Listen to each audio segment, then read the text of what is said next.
Merhaba, bu ikinci robotumuz Frankie. Sizlerle bunu bugün tanıtacağız. Burada iki tane, önde iki tane, arkada iki tane oynar patimiz var. Şurada iki tane motorları var. Burada kuyruğunda bir tane dönmesi için motoru var. Gözleri, kulakları, kaşları oynayabiliyor. Burada bir tane renk sensörü var. Onlar renkleri algılayabiliyor.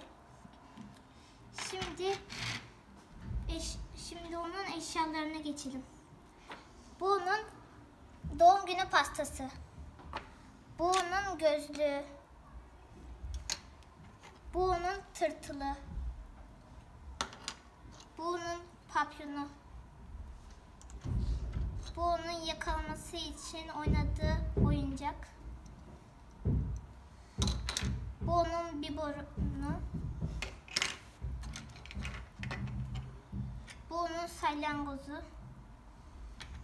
Bu onun mızıkası. Bu da onun balığı. Şimdi dilerseniz Frankie'mizi çalıştırmadan önce pillerimizi takalım. Frankie 6 pille çalışıyor.